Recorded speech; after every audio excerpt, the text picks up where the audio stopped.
السلام عليكم ورحمة الله وبركاته আল্লাহ রাব্বুল আলামিন সূরা ফাতিরের মধ্যে বলছেন ইন্নাল্লাযীনা ইয়াতলুনা কিতাবাল্লাহ ওয়া আকামুস সালাতা ওয়া আনফাকু মিম্মা রাযাকনাহুম সিররাও ওয়া আলানিয়াতান ইয়ারজুনা তিজারাতান লান তাবুর। আল্লাহ রাব্বুল আলামিন বলেন নিঃসন্দেহে যারা তিনটা কাজ করবে তাদের কোনো লস নাই। কয়টা কাজ বলেন? তিনটা কাজ। একদম কানটা খাড়া করে শুনবেন, মনোযোগ দিয়ে শুনবেন, কারো পরামর্শ নেই। পরামর্শ কার? আল্লাহ বলছেন যারা আল্লাহর কালামকে সুন্দর করে তেলাওয়াত করবে, নামাজ যারা কায়েম করবে, এবং আমি বান্দাকে যে নামাজ কায়েমের কথা বলেছি, আমি যে বান্দাকে যে রিজিক দিয়েছি সে রিজিক থেকে গোপনে প্রকাশ্যে যে বান্দা খরচ করবে, অর্থাৎ আল্লাহর কালাম তেলাওয়াত, নামাজ কায়েমের কাজ করা, আল্লাহর পথে গোপনে প্রকাশ্যে যারা দান করবে, আল্লাহ রাব্বুল আলামিন বলছেন এই তিনটা কাজ করবে যারা, আশা করা যায় তাদের ব্যবসায় কোনো লস নাই। জোরে বলে সুবহানাল্লাহ। আমার বন্ধুগণ, আল্লাহ রাব্বুল আলামিন ঈমানের কথা যেখানে বলেছেন, আমলের কথা সেখানে বলেছেন, কারণ আমলহীন ঈমানের তেমন কোনো মূল্য আল্লাহর দরবারে নাই। আবার ঈমানহীন আমল তার কোনো মূল্য আল্লাহর দরবারে নাই। বিল গেটস গোটা পৃথিবীর একজন ধনীদের অন্যতম ব্যক্তি, সম্পদের বিশাল অংশ সে রেড ক্রসকে দান করেছে, কোন একটা দাতব্য সংস্থাকে দান করেছে। এত বড় দান, বিশাল অংশ সে দান করার পরও তার কোনো প্রাপ্তি নেই, কারণ এত বড় দানবীর হয়ে লাভ নেই, কারণ তার মধ্যে ঈমান নাই। ঈমান আছে, মূল্য আছে, ঈমান নেই, মূল্য নেই। আবার নেক আমল আছে, আবার ঈমান আছে কিন্তু নেক আমল নাই, তারও কোনো মূল্য নাই। আল্লাহ এই জন্য সূরা বুরুজের 11 নম্বর আয়াতে বলছেন ইন্নাল্লাযীনা আমানু ওয়া আমিলুস সালিহাতি লাহুম জান্নাতুন তাজরি মিন তাহতিহাল আনহার যালিকাল ফাওজুল কাবীর। জোরে বলুন আল্লাহু আকবার। ঈমান যারা আনবে, নেক আমল যারা করবে, তাদের জন্য স্থায়ী জান্নাত রয়েছে, যে জান্নাতের নিচ দিয়ে নহর প্রবাহিত। নহর মানে হলো নদী। জান্নাতের মধ্যে ঝর্ণা প্রবাহিত থাকবে, নহর প্রবাহিত থাকবে। 4টা নহর থাকবে জান্নাতের ভিতরে। আল্লাহ রাব্বুল আলামিন বলেছেন দুধের নহর, মধুর নহর, শরাবের নহর, পানির নহর। 4 নহর দিয়ে জান্নাতকে আল্লাহ পাক সাজায় ফেলবেন। এমন জান্নাত চোখ যেটা দেখে নাই, অন্তর সেটা কল্পনাও করে নাই, কান কখনো শোনে নাই, এমন অকল্পনীয় জান্নাত আল্লাহ রাব্বুল আলামিন প্রত্যেক বান্দার জন্য রেখেছেন। সর্বনিম্ন জান্নাত যাকে দেওয়া হবে 10টা পৃথিবীর মতো একটা জান্নাত। জোরে বলি সুবহানাল্লাহ। জান্নাতেও শরাব থাকবে, ড্রিঙ্কস থাকবে, পচা মদ না, যে মদ খাইয়া সিট হয়ে পড়ে থাকে, মানুষ চেনে না, লিভার পচে যায়, চোখ লাল হয়ে যায়, এমন জাতীয় কোনো শরাব আল্লাহ পাক জান্নাতে রাখবেন না। জান্নাতের শরাব হবে এমন শরাব, যৌবন শক্তি ডাবল হয়ে যাবে, চির যৌবন তার টিকে থাকবে। আল্লাহু আকবার বলেন। আর দুনিয়ার যে মদ, আল্লাহ পাক এটাকে হালাল করেছেন না হারাম করেছেন? আমার দেশে মদ খাওয়া কি? হ্যাঁ, মদের ফ্যাক্টরি নেই? এই তো চুয়াডাঙ্গার দিকে যাবেন, দর্শনায় কেরুয়ান কম, ওই যে মাহফিল ছিল কয়েকদিন আগে, একজনকে বললাম ভাই আপনি কি করেন? আমি মদের ফ্যাক্টরিতে চাকরি করি। ভালো, দোয়া করি, কি করবো আর। এবং প্রতি বছর সেখান থেকে কোটি কোটি টাকা ইনকাম হয় গভর্নমেন্টের, মানে মূলধন এটা জমা হয়, সেখান থেকে কিছু অংশ আমরা পাই না। আসতে কয় গভর্নমেন্টের মূলধন মানে কি? আমাদের হাতে সেই টাকা আসে কিনা বলেন? আসে। তাহলে আল্লাহ মদকে হারাম করে দিয়েছেন। এটা কি আংশিক হারাম না পুরোপুরি হারাম? কতদিন পর্যন্ত বলেন? কিয়ামত পর্যন্ত হারাম। আল্লাহ হারাম করে দিয়েছেন। মদ কিন্তু মক্কার কুরাইশরা পান করত, খেত, এত পান করত, ওরা পানির চাইতে মদ বেশি খাইত, এত নেশার ওই জাতির মধ্যে ছিল।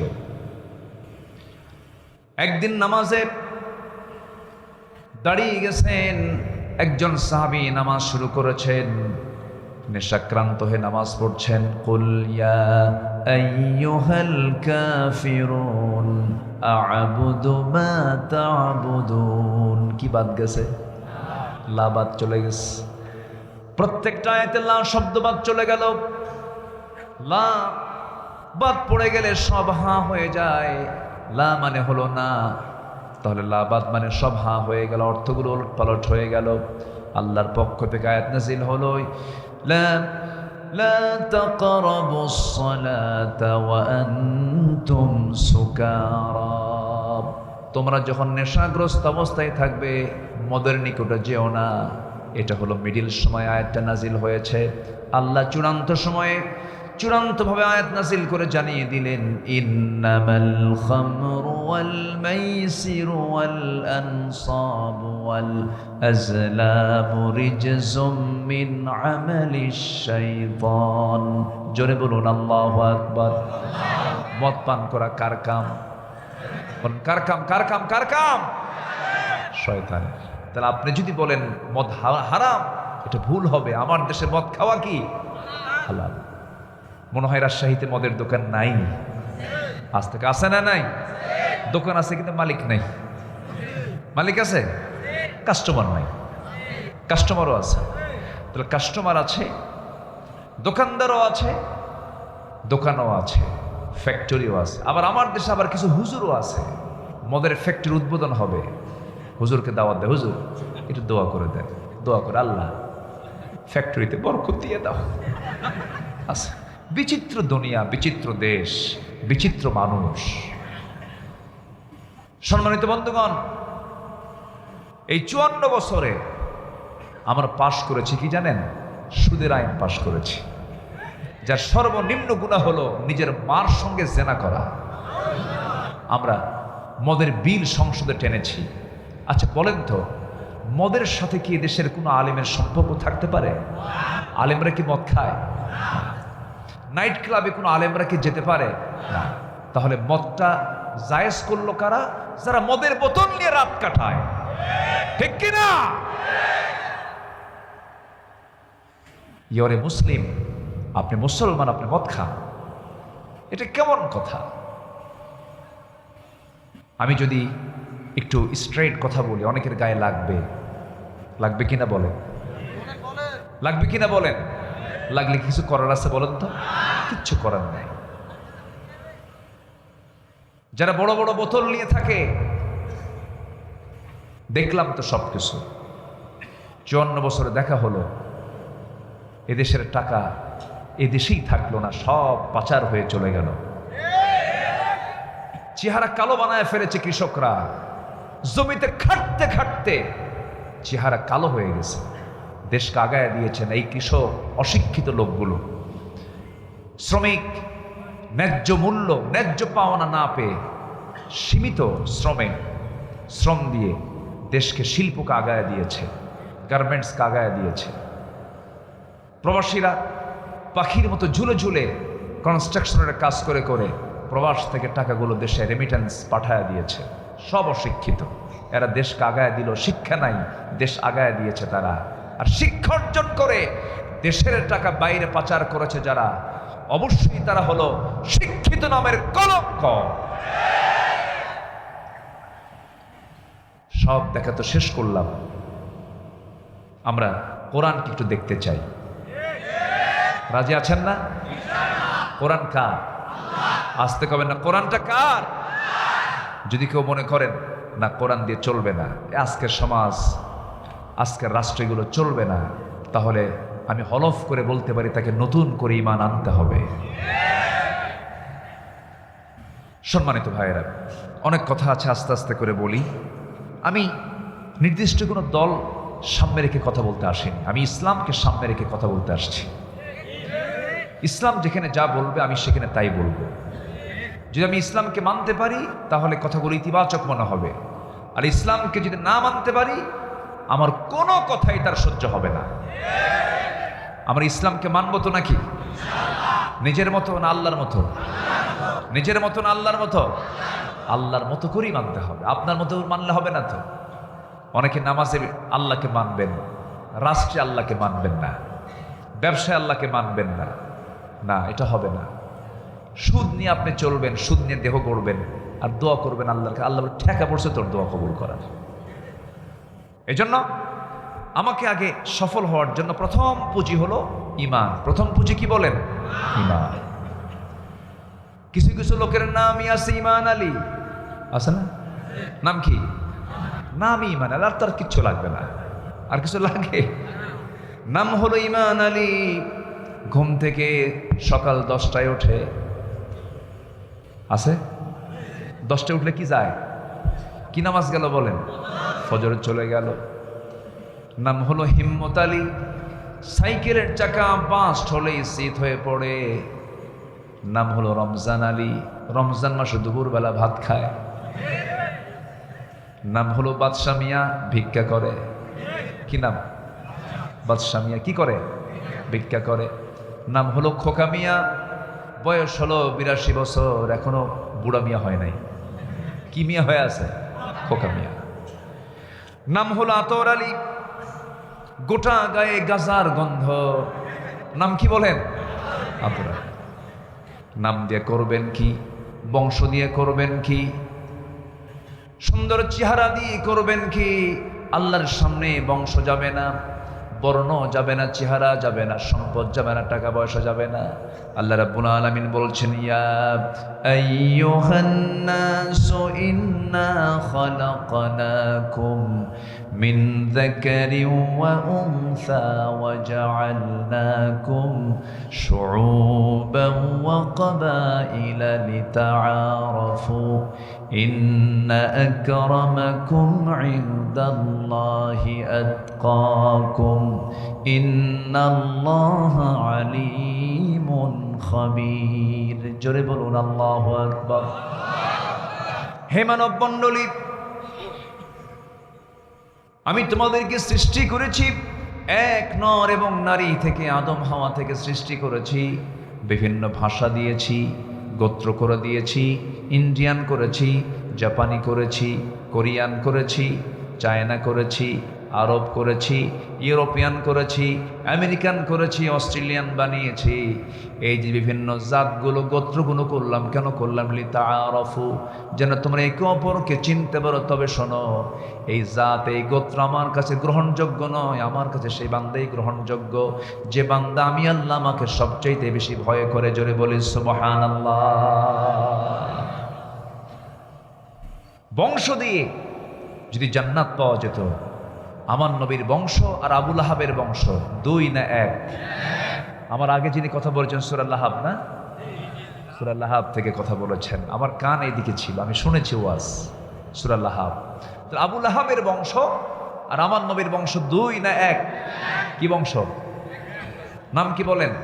লিইলাফি কুরাইশ إيلافهم رحلة الشتاء والصيف فليعبدوا رب هذا البيت الذي أطعمهم من جوع وآمنهم من خوف।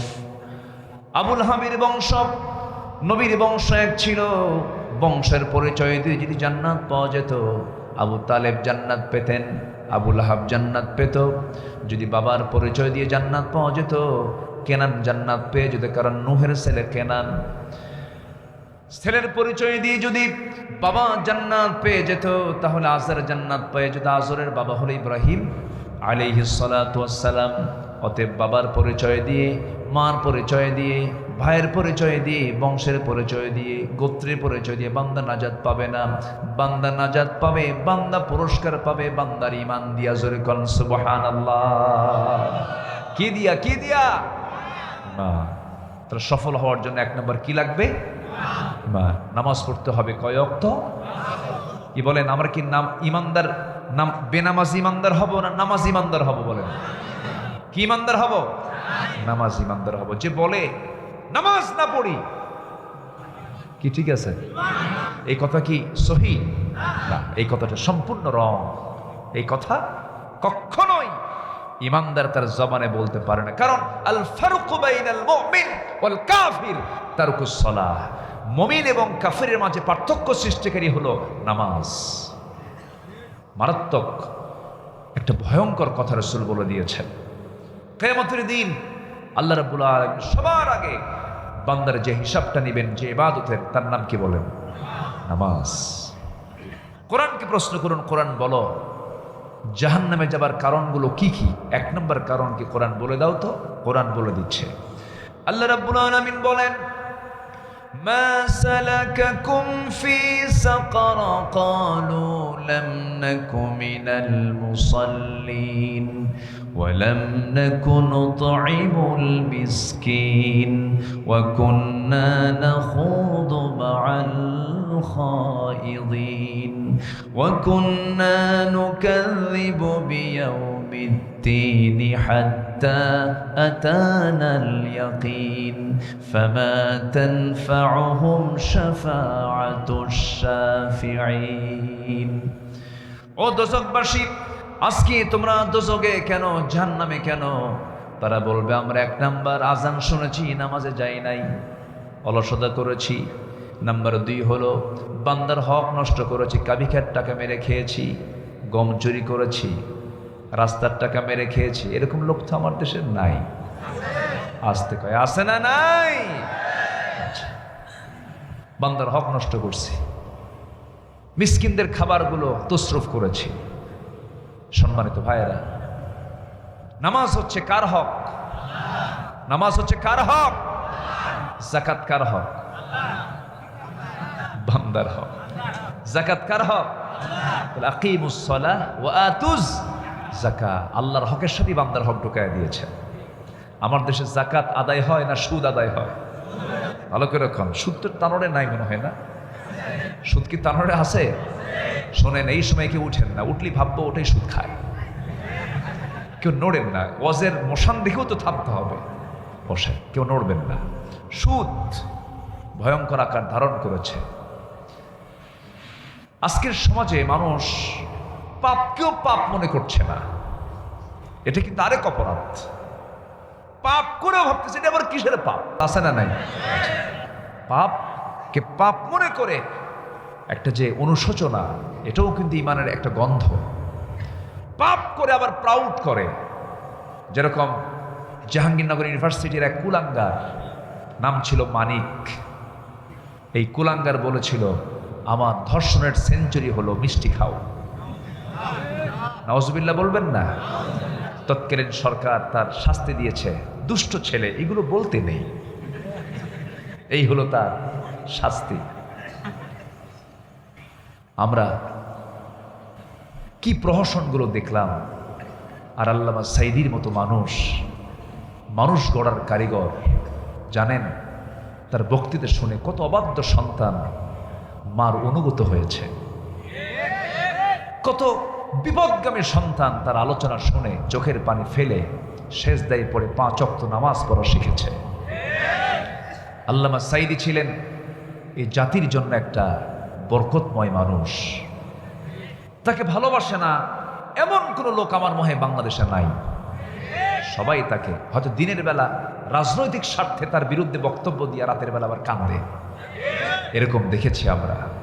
সম্মানিত বন্ধুগণ, অথচ তাদেরকে আসামি করে আল্লাহওয়ালা মানুষদেরকে ধরে এনে বিভিন্ন কায়দায় হত্যা করা হয়েছে।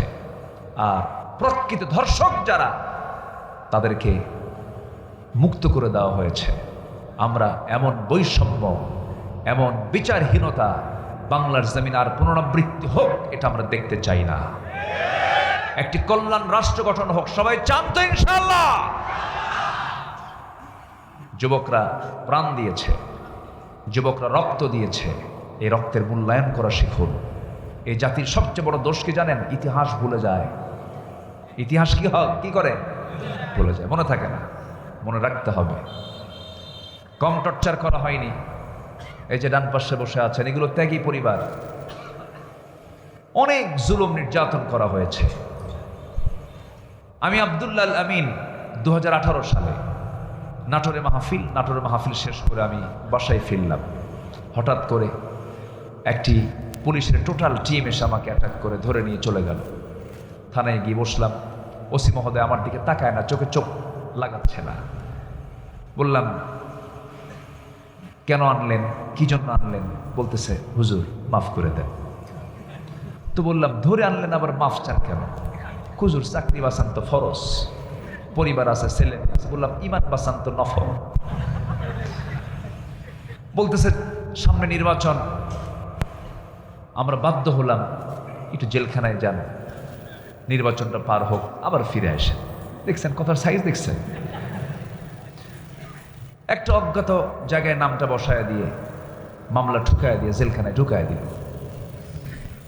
হাতে হ্যান্ডকাফ লাগালো। কি দোষ বলেন আমাদের? কি অপরাধ করেছিলাম আমরা? আমরা কি দেশের নেতৃত্বে ছিলাম?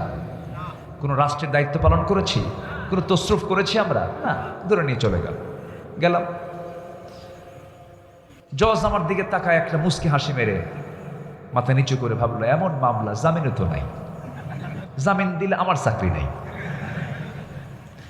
সব উকিল আমার পক্ষে দাঁড়ালো, কিন্তু কাম তো হবে না, কোর্টই তো নাই, ধারাই তো নাই, হাইকোর্ট ছাড়া জামিন হবে না। কি জটিলতা! ঢুকায় দিল জেলখানায়। ঢুকলাম, দোষ তো করি নাই, সাহস তো আছে। ঢুকলাম ভিতরে। ঢোকার সঙ্গে বুড়ো এক চাচা, পা চলে না, চামড়াগুলো কুচকে গেছে, আমার দিকে তাকায় আর এত খুশি, সালাম আখ্যান দিয়ে বলে, হুজুর আপনি জেলখানায় ঢুকছেন? খুব খুশি হলাম। তো বললাম, জেলখানায় ঢুকলে কেউ খুশি হয়? হুজুর ওয়াজ শুনতে যাই, কত দূর থেকে আপনার ওয়াজ শুনি, কিন্তু এতবার চিন্তা করছি, চেষ্টা করছি আপনার সঙ্গে মোসাফা করব, একটু দেখা করব, কথা বলবো, পারি নাই। আল্লাহ মিলাই দিছে, দোয়া করি জেলখানায় থাকেন।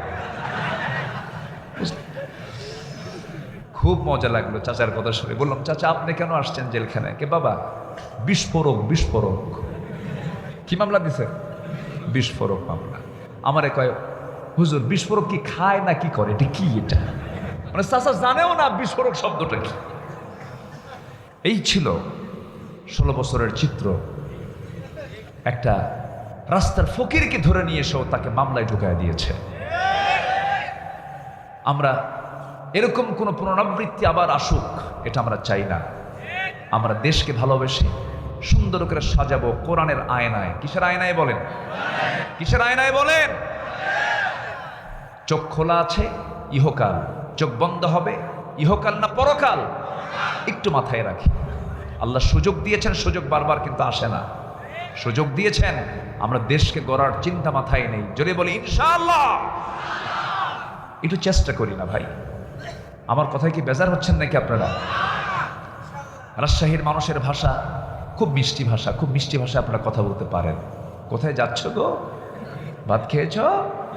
এটা টান মারে, এটা মধ্যে তবাইয়ের মতো একটা টান আছে, খুব ভালো লাগে, খুব সুন্দর। তবে নোয়াখালীর ভাষাটা আরো সুন্দর। নোয়াখালীর ভাষা আরো সুন্দর না? বোঝা যায়? খুব জটিল। চিটাগাং তো কোনো কথাই নাই, ওরা এত জোরে কয় মালাকুল মৌত বুঝবে না, এত জটিল। সেদিক থেকে রাজশাহীর ভাষা, মুর্শিদাবাদ কাছে থাকার কারণে, এই নদিয়া কাছে থাকার কারণে আপনাদের ভাষাটা বাংলার উৎপত্তি অঞ্চল থেকে হওয়ার কারণে সুন্দর সহি ভাষা আপনারা কথা বলতে পারেন। আলহামদুলিল্লাহ বলেন। আসুন তাহলে সফল হওয়ার জন্য 1 নম্বর পুঁজি হলো ঈমান। 1 নম্বর পুঁজি কি বলেন? ঈমান। ঈমান আনলেই শুধু হবে না, টিকে থাকতে হবে। ঈমানকে আঘাত করার জন্য বহু কিছু আছে না নাই বলেন? সুদ আঘাত করবে, ঘুষ আঘাত করবে, জেনা আঘাত করবে, মদ আঘাত করবে, হিংসা আঘাত করবে, লোভ আঘাত করবে, অহংকার আঘাত করবে। ঈমানকে দুর্বল করার জন্য, ধ্বংস করার জন্য আমরা কি পাত্তা দেব? পাত্তা দেব? আপনার জমির সাথে একটা সুন্দর জমি, 2 বিঘা 66 শতাংশ জায়গা, একদম স্কোয়ার জায়গা, আপনার জমির সাথে আপনার প্ল্যান ছিল জমিটা কিনবো আমি, কিন্তু ওই জমি আরেকজন কিনছে। জমি কিনলো একজন আর ঘুম হয় না আরেকজন। হাই রে, কামটা হয়েছে কি? আসে না নাই বলেন তো, আসে না নাই? এটার নাম হিংসা। এটার নাম কি বলেন? এগুলো কি আসে না? আসতে কয় এই আসে কিনা বলেন? আসতে নিলেও প্রশ্রয় দেওয়া যাবে, যা হয়েছে হয়েছে, শেষ। নারীর দিকে তাকাতে মন চায় না? দেখেন সব ফেরেশতা দেখেন, একটাও কথা কয় না। নারীর দিকে তাকাতে মন চায় না? চায়। হয়তো হঠাৎ করে তাকাইছেন আপনি, এই আমি তো গুনাহ করে ফেললাম, ফিরায় নিয়েছেন, আর দ্বিতীয়বার তাকান নাই, মুজাহিদের সওয়াব আল্লাহ পাক আপনার আমলনামা দিয়ে দিবেন। হতেই পারে তো ভুল করে তাকাইছেন না, ফিরায় নিলেন, আল্লাহ পাক গুনাহ লিখবেন না আপনার আমলনামায়। আল্লাহ পাক গুনাহ লেখেন না সহজে, ফিরায় নেবেন। একবার তাকালে মাফ, কিন্তু দ্বিতীয়বার যদি আপনি আবার তাকান, কি যেন দেখলাম, আবার দেখি তো, তখন কি হয়ে যাবে? পাপ হয়ে যাবে। অনেকদিন আগে এক মাহফিলে বললাম, এক যুবক সামনে থেকে দাঁড়ায় বলে, হুজুর একবার যেহেতু তাকান জায়েজ আছে, তাহলে এক শটে এক তালে 1 ঘন্টা দেখলে কি গুনাহ হবে? জোরে কর নাউজুবিল্লাহ। ঈমানকে আঘাত করার জন্য চতুর্দিক থেকে শয়তান বিভিন্ন কিছুতে আপনাকে অ্যাটাক করতে চাবে, কিন্তু আক্রান্ত হওয়া যাবে না। ঈমানকে যত্ন করতে হবে। ঈমানের যত্ন আছে না নাই বলেন?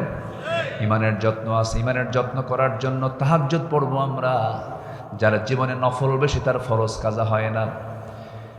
আল্লাহর পছন্দের বান্দাদের নামাজের ওয়াক্ত হলো 6টা। প্রথম ওয়াক্ত হলো তাহাজ্জুদ। বলেন কি?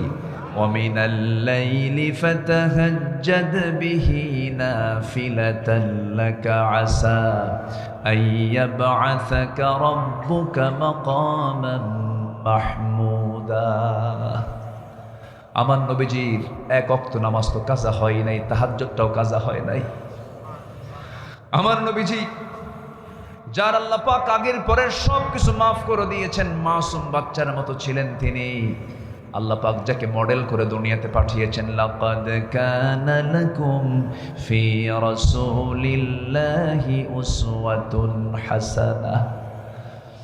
সেই বিশ্বনবী গোটা রাত চলে গেছে, সব ঘুমের ভিতরে আছে। রাসূল কেঁদে কেঁদে সেজদায় পড়ে কাঁদতেন, রুকুতে দাঁড়িয়ে দাঁড়িয়ে কাঁদতেন, কিয়ামুল লাইল করতেন। এমনও রাত চলে গেছে, গোটা রাত আমার নবীজির নামাজ হয়েছে মাত্র 2 রাকাত। লম্বা লম্বা সূরা পড়েছেন, সেজদার ভিতরে ঘন্টার পরে ঘন্টা চলে গেছে। আম্মা জান আয়েশা সিদ্দিকা রাদিয়াল্লাহু তাআলা আনহা একদিন দেখেন নবীজি সেজদা থেকে মাথা ওঠান না, নড়াচড়া করেন না। চিমটি কাটলেন, রাসূল নড়ে উঠলেন, সালাম ফিরে বলছেন, আয়েশা রে চিমটি কাটলা কেন? তিনি বলছেন, হুজুর আমার মন বলছিল আপনি মরে গেলেন নাকি, নড়াচড়া নাই। আমার নবীজি সেজদায় পড়ে পড়ে এত অস্থির চিত্ততা নিয়ে কাঁদতেন, হাউমাউ করে কাঁদতেন। সঙ্গে সঙ্গে আম্মা জান আয়েশা একদিন বলছেন, ইয়া রাসূলুল্লাহ আপনি কাঁদেন কার জন্য? রাসূল বলছেন, আয়েশা রে আমার জন্য কাঁদি না, আমি আমার উম্মতের জন্য কাঁদি। আমার প্রতি নবীর মোহাব্বত কম না বেশি? আমার চাইতে আমার নবীর মোহাব্বত আমার চেয়ে আমার দিকে কম না বেশি? বেশি। রাসূল আমাকে বেশি মোহাব্বত করেন, আমরা অত মোহাব্বত করি না। আমার নবী যে মোহাব্বত করেন, সেই মোহাব্বতটা আমাদের অতটুকু হবে না। রাসূল এত মোহাব্বত করেন আমাকে আপনাকে। আল্লাহু আকবার বলবেন না ভাই? আমার নবীজি একদিন আম্মা জান আয়েশা তাকে বলছেন, ইয়া রাসূলুল্লাহ আপনি আমার জন্য একটু দোয়া করুন। আমার নবীজি দোয়া করছেন, আল্লাহ আমার আয়েশার আগের পরের সমস্ত গুনাহগুলোকে মাফ করে দাও। আম্মা জান আয়েশা খুব খুশি হয়ে গেছেন, হাস্যোজ্জ্বল চেহারা। রাসূল বলছেন, আয়েশা তুমি এত আনন্দিত কেন? কি হয়েছে তোমার? হুজুর আপনি আমার জন্য এত বড় দোয়া করলেন, আমার জীবনে তো কোনো গুনাহ আর নাই, আপনার দোয়া তো আল্লাহর দরবারে মঞ্জুর হয়ে যাবে। আমার নবীজি বলছেন, আয়েশা রে তোমার জন্য আমি যে দোয়াটা করলাম, এই দোয়াটা আমি আমার প্রত্যেকটা উম্মতের জন্য সকাল সন্ধ্যা করে থাকি। জোরে বলেন সুবহানাল্লাহ। আমার নবী আমার জন্য কত দিওয়ানা, আর আমি আমার নবীর জন্য কি করলাম? এই তো মাত্র 1 মাস হয়নি মনে হয়, আল্লাহ পাক আমাকে যাওয়ার তৌফিক দিয়েছিলেন। সপরিবারে আমার 5 ছেলে মেয়ে সহ, আমার পরিবার সহ আমি গিয়েছিলাম। মদিনা থেকে যখন আমি চলে আসতেছিলাম, আমার সফর শেষ, ব্যাগটা হাতে নিয়েছি, এয়ারপোর্টে আসবো। আল্লাহি আপনাদেরকে শোনানোর জন্য বলছিলাম, মনে হচ্ছে আমার কত আপনজনকে যেন আমি রেখে যাচ্ছি। আমার সারা জীবনের একটা দোয়া আমি আল্লাহর কাছে প্রায় বলি, আল্লাহ জন্ম দিয়েছো বাংলাদেশে, মূর্তি যখন হবে আল্লাহ, মরতে তো হবেই, মরণটা তুমি আমার জীবনের চাইতে প্রিয় নবীর শহরে মৃত্যুটা দিও আমাকে। যেদিন মৃত্যু হবে তার আগ দিয়ে আমাকে মদিনায় নিয়ে যাবে আল্লাহ। এই দোয়াটা আমি প্রায় আল্লাহর কাছে করি। সম্মানিত ভাইয়েরা, রাসূল খুব ভালোবাসেন আমাকে, খুব খুব আমাদেরকে প্রচুর মহব্বত করেন। আমার নবী যে সেই দিন সবাই বলবে নফসি নফসি, আমার নবী বলবেন উম্মতি উম্মতি, আমার উম্মতকে না ছাড়া আমি জান্নাত যাব না, উম্মতকে নিয়ে আমি জান্নাতে যেতে চাই। সেই রাসূলকে মহব্বত করার কি দরকার আছে ভাই? আসতে বলবেন না, আছে। মহব্বত করতে হবে। এক সাহাবী ঈমান এনেছেন, মক্কা এবং মদিনার ঠিক মাঝখান বরাবর বাড়ি। জন্মের পূর্বে বাপ চলে গেছে, মারা গেছে, এতিম, চাচার কাছে মানুষ হয়েছে, চাচা তাকে আদর করে অনেক সম্পত্তি লিখেও দিয়েছে। ভাতিজা, ভাইটা মারা গেছে, ভাতিজা করছে কি কালিমা পড়ে মুসলমান হয়ে গেছে। চাচার কানে সংবাদ গেল, ভাতিজা শুনলাম তুমি নাকি আমাদের ধর্ম ছেড়ে দিয়া মুহাম্মদের ধর্ম গ্রহণ করছো, এটা কি মুহাম্মদের ধর্ম না আল্লাহর? বলতেছে চাচা মুহাম্মদের না তো, এটা আল্লাহর দিন, এটা আমি ইসলাম কবুল করে নিয়েছি। চাচা তো তেলে বেগুনে খেপে গেছে, তেলে বেগুনে জ্বলে ওঠে। এবার বলছে ভাতিজা, ছোট থেকে বড় করেছি, এত কষ্ট করে তোমাকে বড় করলাম, তুমি এমনটা আচরণ করবে এটা আমার জানা ছিল না। তুমি কি জানো এই ঈমান টানার কারণে তোমার কি ক্ষতি হতে পারে? কি ক্ষতি হবে চাচা? সমস্ত সম্পত্তিগুলো আমি তোমার কাছ থেকে জোর করে নিয়ে নেব। মুস্কে হাসি মেরে বলছেন, চাচা জোর করে নেওয়ার দরকার নাই, আমি ঈমানের বিনিময়ে সব সম্পত্তি আমি আপনাকে এমনি দিয়ে দিলাম। দেখছেন ঈমানের কাছে সম্পদ কত তুচ্ছ, সব দিয়ে দিলেন। চাচার রাগ কমলো না, খেপে গিয়ে তাকে থাপ্পড় মেরে জামাটা টান মেরে ছিঁড়ে ফেলে জামাটা খুলে নিল। এবার পরনের লুঙ্গিটাও জোর করে খুলে নিয়া উলঙ্গ করে ঘাড় ধাক্কা দিয়ে ঘর থেকে বের করে দিল। উলঙ্গ দেহ নিয়া মার দরজায় গিয়ে নক করে বলছে, মা দরজাটা খুলো। দরজা খোলা হলো। এবার বলছে, মা আমার দিকে তাকাইও না, ঈমান এনেছি।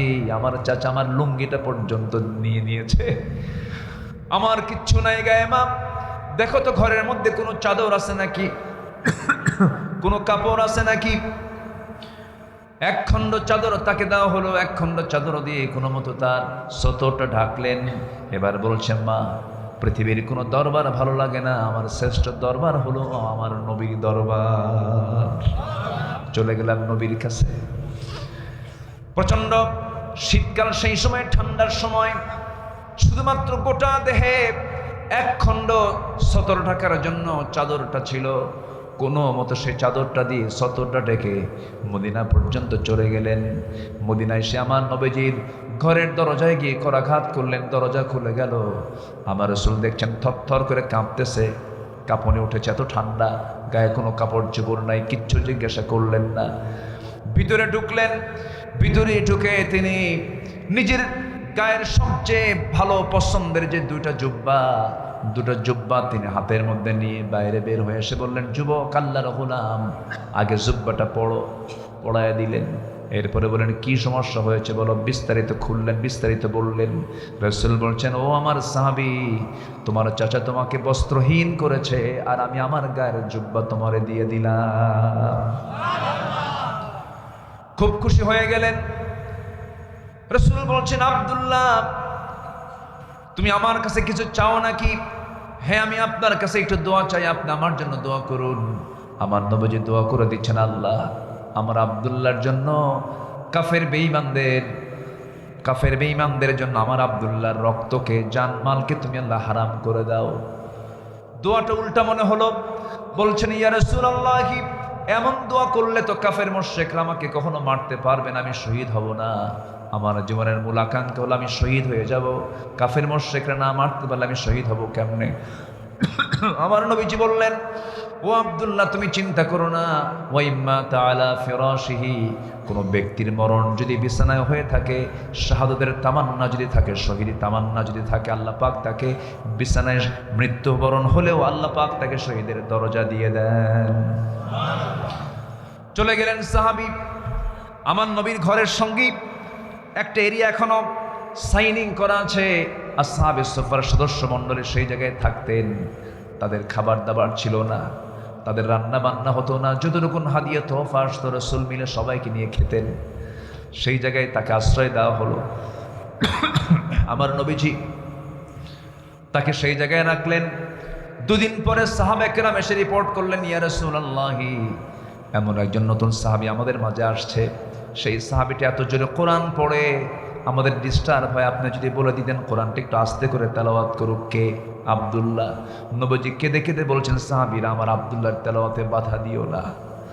আমার আব্দুল্লাহ তেলাওয়াত জোরে জোরে করে, সাহাবী আপ্লুত হয়ে জোরে জোরে তেলাওয়াত করে, কারণ আমার আব্দুল্লাহ ঈমান আনতে গিয়ে ঈমানের বিনিময়ে গোটা দুনিয়ার সব কিছু বিক্রি করে সেই ঈমানটাকে টিকে রেখেছে। জোরে বলে সুবহানাল্লাহ। দুনিয়ার সব বিক্রি করে ঈমানটা সে টিকে রেখেছে। সফল হওয়ার জন্য এক নাম্বার কি লাগবে ভাই বলেন তো? না। মদিনার মসজিদ থেকে আমার নবীজি রাজনীতির কলকাঠি নড়াতেন। আমার নবীজির মসজিদের সামনে যে অংশটুকু আমরা দেখি একটু বাঁকা করে রাখে না, বলেন? বাঁকা করে রাখে, এটার নাম হলো মেহরাব। এটার নাম কি বলেন? মেহরাব। মেহরাব মানে হলো অস্ত্রাগার। সাহাবায়ে কেরাম যুদ্ধ করে সামনে, মসজিদের সামনে যুদ্ধ সেই তরবারিগুলো রাখতেন, অস্ত্রগুলো রাখতেন, এই জন্য তার নাম হয়েছে কি? মেহরাব। আমার নবীজি 12.5 লক্ষ বর্গ মাইল রাষ্ট্র পরিচালনা করেছেন মসজিদ থেকে। মসজিদ থেকে তিনি বিচার কার্য পরিচালনা করেছেন। আমার নবীজি শুধু মসজিদের ইমাম ছিলেন না, তিনি একজন 12 লক্ষ বর্গ মাইলের একজন রাষ্ট্রপ্রধানও ছিলেন। জোরে কোন সুবহানাল্লাহ। আমার নবীজি করলেন কি? যুদ্ধের ডাক চলে এলো, সাহাবায়ে কেরামকে নিয়ে তিনি জিহাদে ঝাঁপিয়ে পড়লেন, অভিযানে বের হলেন। অভিযান শেষ হওয়ার পথে সেই অভিযানে এই আব্দুল্লাহ অংশগ্রহণ করেছিলেন, যে আব্দুল্লাহ সব বেঁচে থিয়ে চলে আসছে ইমানের কাছে। ইমান রক্ষা করেছেন, ইমান রক্ষা করে সব বিক্রি করে দিয়েছেন ইমানের বিনিময়ে। সে আব্দুল্লাহকে নিয়ে যুদ্ধে চলে গেলেন। যুদ্ধ শেষ হয়ে গেছে, অভিযান শেষে আমার নবীজি রওনা করলেন। প্রতিমধ্যে আমার নবীর কাছে রিপোর্ট আসলো, হুজুর আপনার সেই প্রিয় সাহাবী আব্দুল্লাহ খুব অসুস্থ। রাসূল বলছেন সেবা করো, খেদমত করো, নার্সিং করো। 3 দিন পর সংবাদ চলে এলো, হুজুর আমরা অনেক চেষ্টা করলাম, বাঁচলো না, মরে গেছে। আমার নবীজির চোখে পানি টলমল করছে। রাসূল বলছেন আব্দুল্লাহর জানাজার আয়োজন করো, আব্দুল্লাহর জানাজার নামাজ কেউ পড়াবে না, আমি রাসূল নিজে তার জানাজার দায়িত্ব কাঁধে নিয়ে নিলাম। সাহাবায়ে কেরাম জানাজায় দাঁড়ায় গেছে। আমার নবীজি লাশ সামনে রেখে রাসূল নিজে জানাজার দায়িত্ব গ্রহণ করলেন, জানাজা পড়ায় দিলেন। এরপরে বলছেন, সাহাবীরা আমার আব্দুল্লাহর কবরটা তোমরা কোথায় খনন করেছো? কোথায় লাশ দাফন করবো? ওই যে 2 পাহাড়ের চিপায়, 2 পাহাড়ের ঠিক মাঝখানে। আমার নবীজি বললেন, তোমরা আমাকে ওই কবরের সামনে নিয়ে যাও। তাকে কবরের সামনে নিয়ে যাওয়া হলো। নবীজি কাঁদতেছেন আর বলছেন, সাহাবীরা আমার আব্দুল্লাহর কবরে আজকে কাউকে নামতে দেব না, আমি রাসূল নিজে কবরে নেমে আমার আব্দুল্লাহকে কবরে শোয়া দেব। আমার নবীজি কবরে আগে নামলেন। কবরে নামার পরে হাত 2টা আগায় দিলেন আর বলছেন, আমার আবু বকর কোথায়? আমার ডানে নামো। আমার ওমর কোথায়? আমার বামে নামো। কবরে মোট 3 জন নেমে আছেন। হাতটা বাড়ায়া দিলেন। আব্দুল্লাহর লাশটা আমার নবীজি ধরলেন মাঝখান বরাবর। বলছেন, আবু বকর মাথা ধরো, ওমর পাটা ধরো। শোয়া দিলেন। বুকের উপরে হাত রেখে বলছেন, আরশের মালিক আল্লাহ, এখন পর্যন্ত আমি আব্দুল্লাহর উপরে আমি রাসূল সন্তুষ্ট আছি। আমার খুব প্রিয় সাহাবী, আল্লাহ তুমি আমার আব্দুল্লাহর আগের পরে সব কিছুকে মাফ করে দাও। এমন করে দোয়া করছিলেন। পাশে দাঁড়িয়ে থাকা একজন সাহাবী সাদ ইবনে আবি ওয়াক্কাস রাদিয়াল্লাহু তাআলা আনহু, তিনি চিৎকার মেরে বলছেন, ও আল্লাহ আমি জীবিত সাদ ইবনে আবি ওয়াক্কাস এখানে না দাঁড়িয়ে থেকে যদি আজকে জীবিত মানুষ না হয়ে যদি ওই কবরের বাসিন্দা হতাম, আমার জীবনটা বড় ধন্য হয়ে যেত। কারণ যে কবরে পৃথিবীর সেরা 3 জন মানুষ দাফন করার জন্য নেমেছেন, জোরে বলে আল্লাহু আকবার।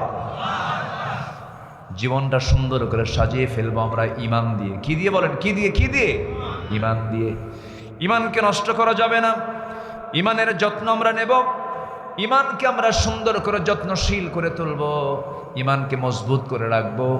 আমার ঈমান ধ্বংসকারী শিরিকের কাছে যাব না, বিদাতের কাছে যাব না, কুফরের কাছে যাব না। সন্তান হয় না, বলবো কার কাছে? আসতে বলবেন না, কার কাছে? মাজারে গিয়ে সেজদা দেয় এমন লোক আছে না নাই বলেন?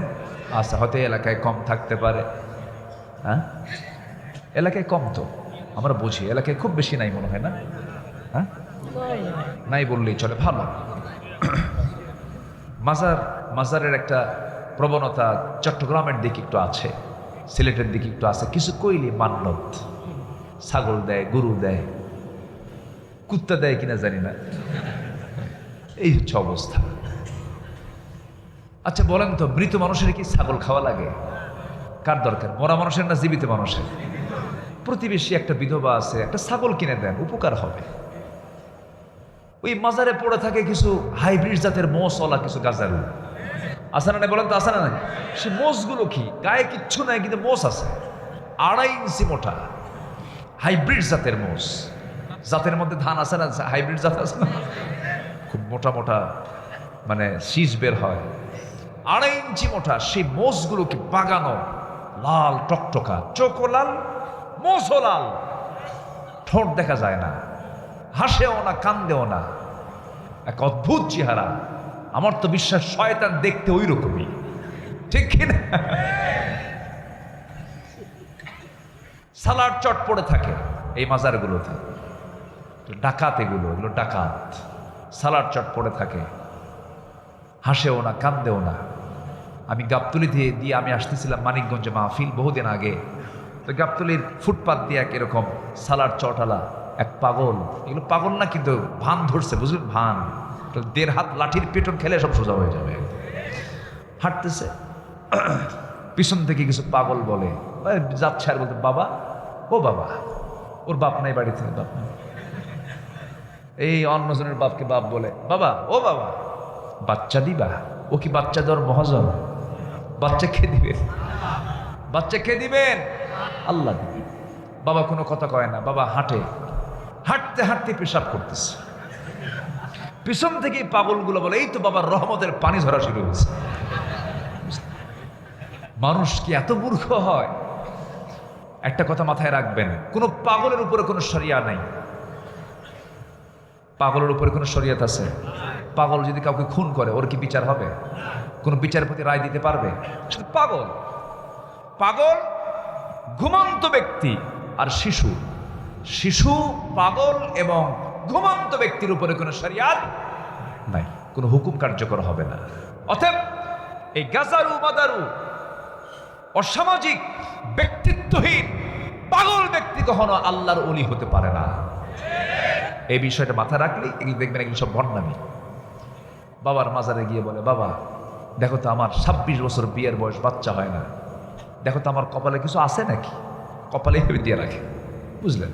বাবা দেখে কপাল, চোখ বন্ধ করে থাকে 10 মিনিট, কিচ্ছু কয় না। হঠাৎ করে বলে, যা। কি বুঝতেছেন কি আপনারা? মানে কিচ্ছু না, পুরো ভণ্ড। পিটাইয়া সোজা করতে হবে এই সমস্ত বেদবদের, ঠিক কিনা? আল্লাহ যাকে দেন ছেলে দেন, যাকে চান মেয়ে দেন, যাকে চান কিচ্ছু দেন না। সকল ক্ষমতা কার?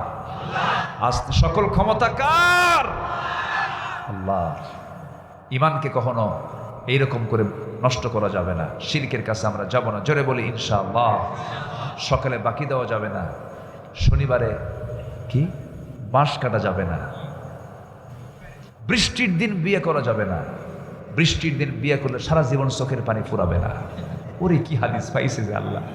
এগুলো উদ্ভট বানোয়াট কথা, এগুলোকে বিশ্বাস করা যাবে?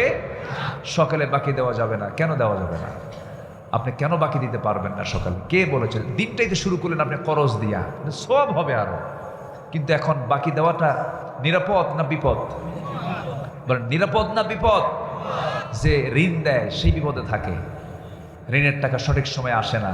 এটা হচ্ছে এটা হচ্ছে অনিসলামী সমাজের একটা অন্যতম বৈশিষ্ট্য। এটা ইসলামী সমাজের এটা হচ্ছে ইসলামের প্র্যাকটিস থাকলে যে ঋণ নেয় সেই টেনশনে থাকতো আমি ঋণটা শোধ করবো কখন। কিন্তু এখন টাকা দিবেন, সম্পর্কই শেষ, বন্ধুত্ব শেষ, থাকে না। ঋণের টাকা আপনি দিলেন, 2 মাস চলে গেল, দেয় না দেয় না দেয় না। একদিন রাগ করে বলেন, ভাই তুমি কি আমার টাকা দিবে না? তুই এখনো টের পাস নাই? কি কথা বুঝলেন নাই? শেষে রাগ করে কয়, যা, তোর কাছ থেকে আমার যদি ব্যক্তিত্ব থাকে জীবনে আর টাকা চাবো না, হাসরের দিন তুলে নেব। জবাবে বলতেছে, লম্বা ডেট পাইছি, যা। কি কথা কি বুঝতেছেন আপনারা? বলেন তো এটা কি ঈমান? বলেন এটা কি ঈমানের পরিচয়? 1 পয়সাও যদি কেউ ঋণ করে যায়, কিয়ামতের দিন আল্লাহ পাক আগে ওটা আগে ধরবেন। শাহাদত ক্যান্সেল, জান্নাত ক্যান্সেল, আগে ঋণ শোধ কর। তাহলে বলেন ঈমানের সাথে ঋণের একটা বিশাল বিষয় আছে না নাই? বিষয় আছে, সংযোগ আছে না নাই? আচ্ছা, মৃত্যুর আগে আল্লাহর কাছে বলতে হবে, আল্লাহ আমাকে ঋণ মুক্ত হয়ে তোমার সাক্ষাৎ করার তৌফিক দিয়ে দাও। বলেন বোঝেন নাই? বোঝেন নাই? বোঝেন নাই? তাহলে এখন বলেন, ঋণদাতা ছোট হয়ে থাকবে না ঋণ গ্রহীতা ছোট হয়ে থাকবে? ঋণ গ্রহীতা, ভাই তোমার কাছে আমি ঋণী, দোয়া করো আমি যেন খুব সুসময় দিতে পারি, আমি যেন দিতে পারি। ভাই এটা হচ্ছে একটা মুসলিমের জবান হবে। অথচ যে ঋণদাতা সে চরম মুসিবতে পড়ে যায়, এমনকি টাকা পর্যন্ত মার দিয়ে দেয়, এমন রেকর্ড আছে না নেই? বলেন তো। আচ্ছা, এগুলো ঈমানের সঙ্গে সাংঘর্ষিক। আল্লাহ বুঝার তৌফিক দান করুন, জোরে বলি আমিন। সফল হওয়ার জন্য শর্ত হলো 9টা, কেবল চলতেছে কয় নাম্বার? নুরু, ওয়াজ কি শেষ না শুরু? বলেন শেষ না শুরু? আরো আছে 8টা, শুনবেন তো? এবছর না সামনের বছর? এবছরই শুনবেন, দেখা যাক। জোরে বলি ইনশাআল্লাহ। আমার কথা কি বিরক্ত হচ্ছেন আপনারা? রাগ করতেছেন আপনারা? আল্লাহ কবুল করুন। অনেক মা বোন মাহফিলে আসছেন, মা বোনরা মাহফিলে আসলে কি সুন্দর করে আসে, বোরকা পরে আসে, ঢেকে ঢুকে আসে, কিন্তু মার্কেটে গেলে কি যেন হয়। হ্যাঁ, এরকম হয় না? আচ্ছা, মাহফিলে কি কোনো ফিতনা হওয়ার সম্ভাবনা আছে বলেন তো? মাহফিল কিন্তু ইসলামের জায়গা, দ্বীনের জায়গা, এখানে কিন্তু ফিতনার তেমন সম্ভাবনা নাই। কিন্তু মার্কেটে ফিতনার সম্ভাবনা আছে না নাই বলেন তো? ওই জায়গায় লিপস্টিক লাগায়। কি লাগায়? লিপস্টিক লাগায়, আশকারা মাস্কারা, যুবকের তো কাম সারা। মা, এগুলো করা যাবে না। আপনার সৌন্দর্য স্বামীর জন্য। কার জন্য বলেন? কার জন্য? স্বামীর জন্য আপনার সৌন্দর্য বরাদ্দ। টোটালটাই পাবে হলো আপনার স্বামী। আর কেউ ওই সৌন্দর্য দেখার অধিকার রাখতে পারে না। তাহলে সমাজ ঠিক থাকবে। আপনার কাছে আপনার স্ত্রী চির সুন্দরী যদি রাখতে চান, পৃথিবীর কোনো নারীর দিকে আপনি তাকাবেন না, দেখবেন আপনার স্ত্রী হয়ে গেছে গোটা পৃথিবীর সবচেয়ে সুন্দরী নারী। আর আপনার নজর যদি কুত্তা নজর হয়, কি নজর কন? রাগ করতেছেন নাকি আপনারা? কুকুর তো যেটা পায় সেটাই খায়। আমি কি ভুল? যুবক বিয়ে করছে, 3 দিন যাই নাই, মন খারাপ। এই মন খারাপ কেন? নতুন বউ, মন খারাপ। কে ভাই, বিয়ে তো করছি, কিন্তু সুমনের বউটা দেখতে কত সুন্দর। দেখেন, নজর গেছে সুমনের বউয়ের দিকে। অন্যের বউয়ের দিকে নজর দিলে কি নিজের বউ সুন্দর হয়? এগুলো বুঝতে হয়। এই জন্য ইমানকে যত্ন করে চলবো, দেখবেন সব জায়গায় সুখ পাবেন। আপনি পরিবারের সুখ পাবেন, ছেলেদের মাঝে সুখ পাবেন, সব জায়গায় সুখ পাবেন ইসলাম মেনে চলবে। ঠিক কিনা বলেন? আমার বন্ধুগণ, আমার মা বোন যারা মাহফিলে আসছেন, আমি তাদের জন্য, যেহেতু প্রসঙ্গ চলে এলো, একটু হালকা বলে ফেলে, আমার মা আপনার জন্য জান্নাত পুরুষের চাইতে অনেক সোজা। অর্থনৈতিক ব্যাপারে আল্লাহ পাক আপনাকে প্রশ্ন করবেন না, কারণ স্বামী বউকে চালাবে না বউ স্বামীকে চালাবে? স্বামী বউকে চালাবে, কারণ পরিচালক হবে 2 জন না 1 জন। 2 জনে পরিচালক হলে পরে বলেন বিপদ আছে না নাই? বলেন আছে। নেতা তো 1 জন হতেই হবে। বউ যদি 1000 কোটি টাকার মালিক হয়, স্বামীর দায়িত্ব হলো খরচ করা। স্বামীর দায়িত্ব, স্বামীর সম্পদের ক্ষয় আছে, কিন্তু স্ত্রীর সম্পদের কোনো ক্ষয় নাই। সম্পদ মূলত পুরুষদের বেশি হয় না মেয়েদের বেশি হয়? ভালো করে কম। মানে সম্পদ মূলত কাদের বিষয় হয়, পুরুষের না মহিলার? ভালো করে চিন্তা করে দেখেন, দেখবেন যে আপনার চাইতে আপনার বইয়ের সম্পত্তি বেশি, ম্যাক্সিমাম তো তাই। পুরুষের সম্পদের ক্ষয় হয়, ছেলের পিছনে যায়, মেয়ের পিছনে যায়, বইয়ের পিছনে যায়, সমাজে চলে যায়, কিন্তু স্ত্রীর সম্পদের কোনো খরচ নাই, তার কোনো খরচ বহন করতে হয় না। আল্লাহ পাক নারীকে এত সম্মান দিয়েছেন, এত মর্যাদা দিয়েছেন, রাজরানীর মতো সারা জীবন তারা বসে বসে খাবে। তাদের হলো চাকর হলো পুরুষ মানুষ, পুরুষ হলো চাকর, আর মেয়েরা হলো রানী। মেয়েরা কি বলেন? রানী। রানীর মতো বসে বসে খাবে। ইসলাম তাদের কি এত অধিকার দিয়ে দিয়েছে, কিন্তু মেয়েরা বলল না, পুরুষ যদি হয় চাকর, আমরা হব চাকরানী। কি হব বলেন? চাকরানী। আপনি চাকরি করেন, সমস্যা নাই, বোরকা পরে করেন, শরিয়াত মেনে চলে করেন। আপনি ডাক্তারি করবেন, সুন্দর করে আপনি পর্দার পরিবেশ রক্ষা করে চলেন, সমস্যা নাই। কিন্তু ওই ঠোঁট ভেটকে দিয়ে, ঠোঁটে লিপস্টিক লাগায় দিয়া রিসেপশনের অফিসে বসে একজন ক্লায়েন্ট ঢুকলো, আসসালামু আলাইকুম, বসেন, এই ওই দিস অ্যান্ড দ্যাট, এগুলো করা যাবে না তো। এগুলো করলে বলেন বিপদ, নিরাপদ না বিপদ? বিপদ। আল্লাহ পাক নারীকে এত সম্মান দিয়েছেন, আল্লাহ বলছেন আমি নারীর পায়ের নিচে জান্নাত রেখে দিয়েছি। যেরকম সুবহানাল্লাহ। মায়ের পায়ের নিচে কি? আর মায়ের পায়ের নিচে কি? জান্নাত। আমার নবী যে মেয়েদের বাজার আগে করতেন। আমার নবী ছেলের বাপ না মেয়ের বাপ? আজ থেকে ছেলের বাপ না মেয়ের বাপ? মেয়ের বাপ। কয়টা মেয়ে তার? বলেন বলেন, মোট কয়টা? 4টা। মেয়ে হলে পরে মন খারাপ করে, স্বামী রাগ কইরা কয় তোর পেট আসলেই পচা। আসেন এরকম, আসে না? বলেন। এগুলো বলা যাবে না। সন্তান ছেলে হোক মেয়ে হোক বলতে হবে আলহামদুলিল্লাহ। আমার 4টা মেয়ে, কেউ তো আলহামদুলিল্লাহ বললেন না। বিয়ে কি আপনি দিবেন? তো টেনশন করেন কেন? জোরে বলেন আলহামদুলিল্লাহ। 4টা মেয়ে।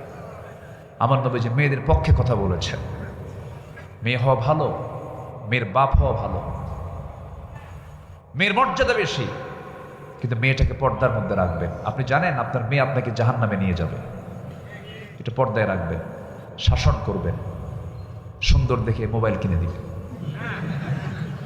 বিয়ার আগে।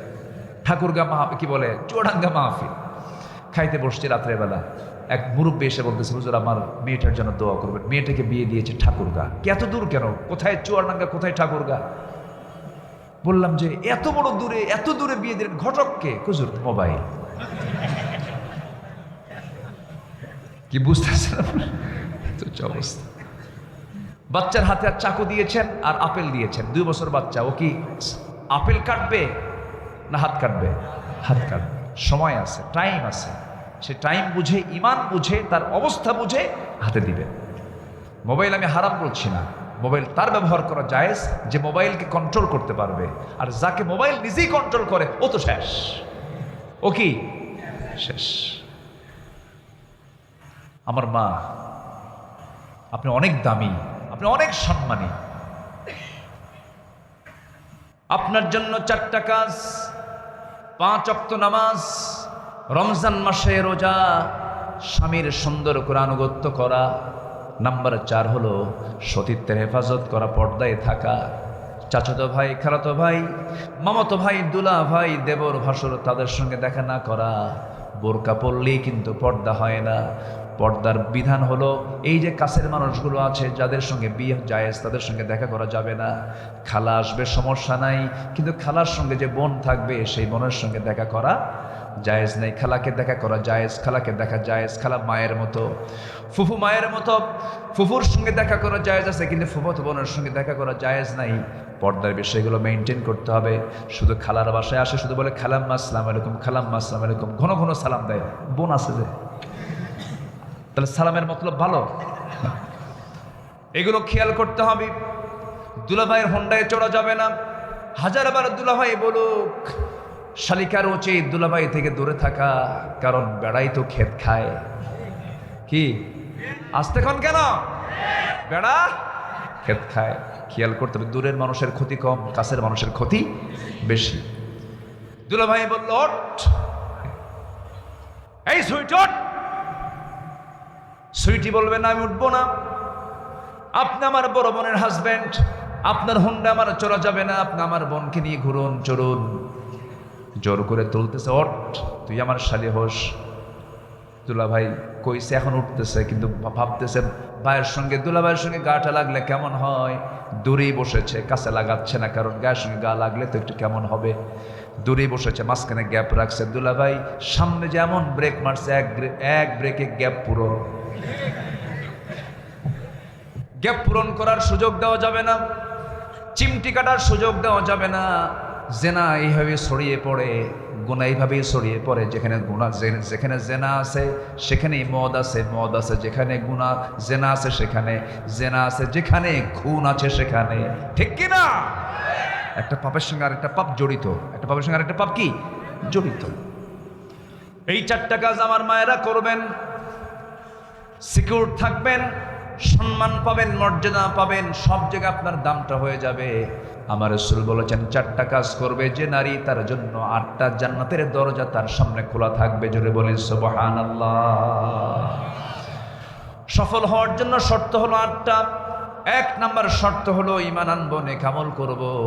নাম্বার 2 হলো পরিশুদ্ধতা, তাজকিয়াতুন নফস, নফসের শুদ্ধতা। আল্লাহ পাক বাহিরে দেখবেন না, ভিতরটা দেখবেন। বলেন বাহির না ভিতর? বাহির না ভিতর? ভিতর। ভিতরটা আল্লাহ রাব্বুল আলামিন দেখবেন। মুনাফিকের ভিতর কখনো সুন্দর হয় না, ইমানদারের ভিতরও সুন্দর, বাইরেও সুন্দর। আল্লাহ রাব্বুল আলামিন বলেন, ক্বাদ আফলাহা মান তাযাক্কা ওয়া যাকারা ইসমা রাব্বিহি ফাসাল্লা বাল তু'থিরুনাল হায়াতাদ দুনিয়া ওয়াল আখিরাতু খায়রুন ওয়া আবকা إن هذا لفي الصحف الأولى صحف إبراهيم وموسى জোরে বলুন আল্লাহু আকবার। কোন বান্দা সফল, কোন বান্দা সাকসেস, কোন বান্দা সফল? সেই বান্দাই সফল যে ব্যক্তি তার নফসকে শুদ্ধ করতে পেরেছে। ইন্নাল্লাহা লা ইয়ানজুরু ইলা সুওয়ারিকুম, আল্লাহ তোমাদের চেহারা দেখবেন না, ওয়ালা ইলা আজসামিকুম, তোমাদের দেহ দেখবেন না, তোমাদের গড়ন দেখবেন না। আল্লাহ তোমাদের দেখবেন তোমাদের অন্তরের খবরটা কি, অন্তরটা ঠিক রাখতে পেরেছো নাকি। এই জন্য আমরা অন্তরটাকে পরিশুদ্ধ করব। জোরে বলি ইনশাআল্লাহ। অন্তরের রোগ আছে না নাই? অন্তরের রোগ আছে না নাই? হিংসা কি কি একটা বলেন তো? রোগ। লোভ একটা রোগ, অহংকার একটা মারাত্মক রোগ। এই মনের এই রোগগুলোকে আমার শরীর থেকে, আমার মন থেকে ঝাড়িয়ে ফেলতে হবে। মানুষকে এড়িয়ে চলা, মানুষকে অবজ্ঞা করে, এটাও একটা রোগ। ওয়ালা তুসাইর খাদ্দাকা লিন্নাসি ওয়ালা তামশি ফিল আরদি মারহা ইন্নাকা লান তাখরিকাল আরদা ওয়া লান তাবলুগাল জিবালা তুলা। জোরে বলুন আল্লাহু আকবার। মানুষকে এড়িয়ে কথা বলবেন না, মানুষকে আন্ডার এস্টিমেট করবেন না। গরিব মানুষ রিক্সা চালায়, আমি প্রায় লক্ষ্য করে দেখি ঢাকা শহরে রিক্সাওয়ালাদেরকে থাপ্পড় মারে। কিছু আছে বেয়াদব, আছে না? এরকম আছে না? আছে না? বেচারা কম বোঝে, কম জানে, ভাড়া একটু হয়তো বেশি চাইছে, থাপ্পড় মেরে ফেললো, আন্ডার এস্টিমেট করে ফেলে।